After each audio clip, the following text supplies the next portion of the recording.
Right here on US 1 in Palm Bay, just south of Melbourne, is the home of the Indian River Lagoon National Scenic Byway, the Ted Moorhead Lagoon House. This is a good place to start your travels on the Byway.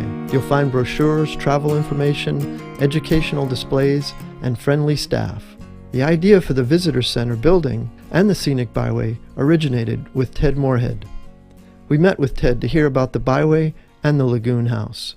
I had the idea for this house because I live across the street and I knew that the property had been acquired by the Florida Department of Transportation for a retention pond.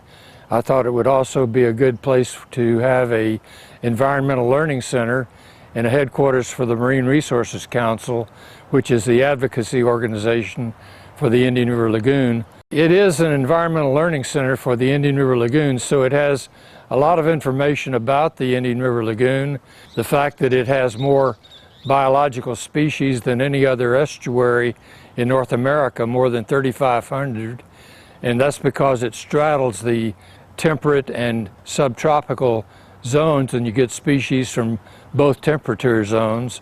So this is a unique estuary. It's a wonderful resource worth billions of dollars to the community, and this historically has been some of the best fishing in the world. Back when I came here in 1961, Pop's Casbah was just about the only restaurant that anybody went to in Melbourne, and the owner of Pop's Casbah, John Cassidy, would go fishing every night on the Indian River Lagoon and catch spotted sea trout, which he would serve the next day.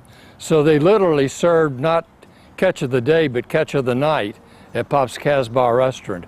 And that's the kind of fishing that we had here in the lagoon. I'm committed to preservation and restoration of this waterway, the Indian River Lagoon, because it's a unique system. It's a wonderful asset to the community.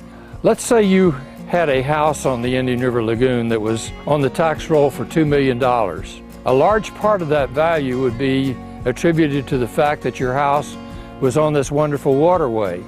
We want to maintain the values that we have here, the biological diversity, the fishery, and the property values that are so important here on the Indian River Lagoon.